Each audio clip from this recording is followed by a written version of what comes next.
I wake up and open my laptop at the top and that book of face thingy is still open.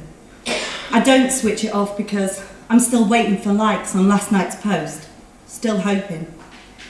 And while I'm still waiting with an eager desperation, I see all the things that are wrong with my life from what the screen keeps saying. I need to lose weight because in the last 5 minutes I've had 25 invitations to buy a month's worth of shakes for just £5 a week. They'll make me socially acceptable because they'll make me skinny because I won't need to eat. And I need to buy some new clothes. There's a new website that's apparently shit hot.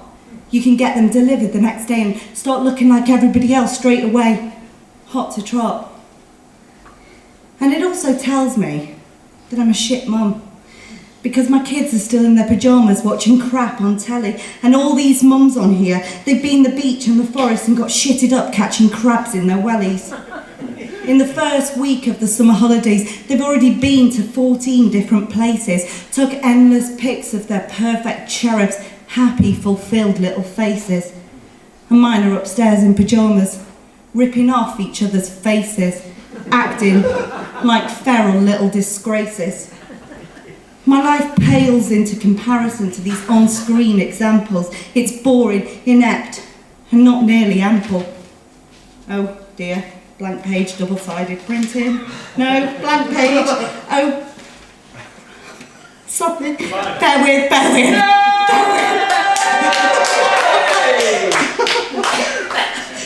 I should have checked that first.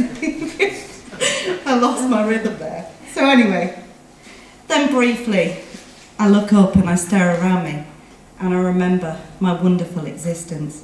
And I forget about the people on that screen snapping pics for acceptance. And then a pic pops up of that girl who still looks the same as when we were in school. She's still got the same waist size, no crow's feet round her eyes, still wearing heather shimmer lippy and sparkly blue eye makeup, still loving life and smiling, easily getting over her last socially announced breakup. She's got the support of the "What's up, hum crew?" and the reply she gives, "I'll inbox you now." She's got more friends than I have, and they've all got perfect HD brows. Then briefly I look up and stare around, and I remember my wonderful existence, and I forget about the people on the screen snapping pics for acceptance. But then there's another one I just can't ignore. She's jetting off somewhere hot tomorrow and snapping pics of her itty-bitty bikinis laid out on the bed. And I'm sitting here in my ancient ripped knickers, smudged mascara, matted bedhead. Then there's a post from last night of that idyllic couple on date night, and I'm sitting here eating soggy Cheerios wondering what the fuck is date night? The last time we got out without children, it was to go to the hospital to give birth to number 4. It was difficult to enjoy being away from the kids with their lady bits still rather sore. The pictures keep popping up thick and fast on screen. Pictures of things and happy faces, tags of all the places everyone else has been. Kitchen extensions, new builds, new homes, holidays, new DIY staircases, new all thinking iPhones. I wonder where they get the money. How they can afford all these life-fulfilling objects when I'm struggling to pay my bills and desperately questioning my prospects. I need a new job. I need a new job now.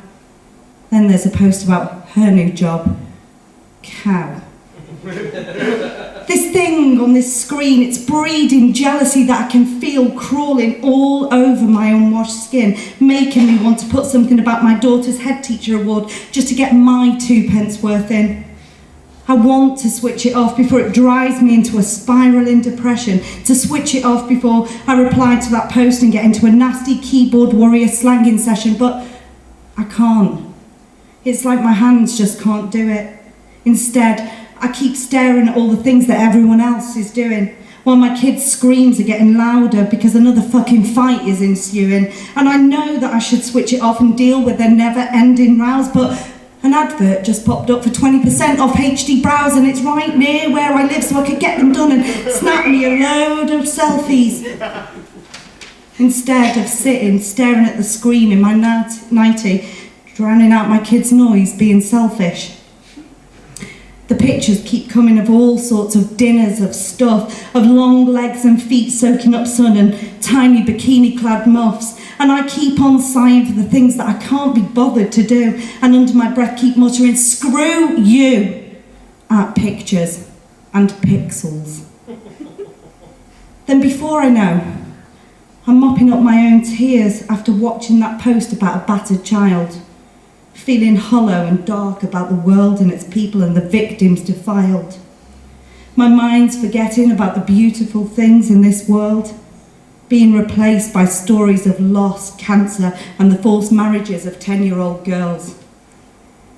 It's hard to remember my own wonderful existence or even give a flying one about social acceptance because the screen is making me look at atrocities with overriding insistence.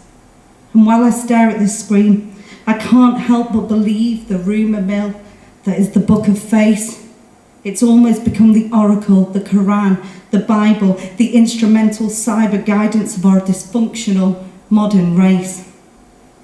I'm not sure how, but half the day passes by and I'm still staring with desperate hope for a like, still fading further into the unreality of everyone else's life, still ignoring the screams and fighting upstairs, still staring while twirling my matted, inadequate, bed-headed hair. What I don't notice is that while I'm slobbering over everyone else's life, I've sort of given up on my own, forgetting I'm a person, a mother, a wife. I'm busy turning green over everyone else's memories and fun, staring at the screen, giving my own life a social media-induced shun. Thankfully, my husband's escaped the book of face addiction and he slams the screen shut. And like an epiphany, suddenly I awaken cold turkey from that social media smut. And I stare around me and I see my wonderful existence and I forget about the people on that screen snapping pics for acceptance. Yes, it can promote culture, words, music and art to the masses, that far-reaching power of which other marketing forms it surpasses. But when you sit and you stare all day without looking up, there's every chance that you won't see that your real life's giving up, while you're ogling the next trouty pout with admiration, doughy-eyed over another friend's on-screen selfie compilation. It's easy to miss life's transactions, normal conversations. Most of those posts and pictures are not snippets of reality. They're just tales and justifications, framed creations of banality. So make sure you take time to look up and notice your own wonderful existence. Forget about those people on that screen snapping pics for existence. The irony is that when I leave here today, I'll share the video of this performance on the Book of Face. But please don't judge the hypocrisy. I'm not doing it for acceptance.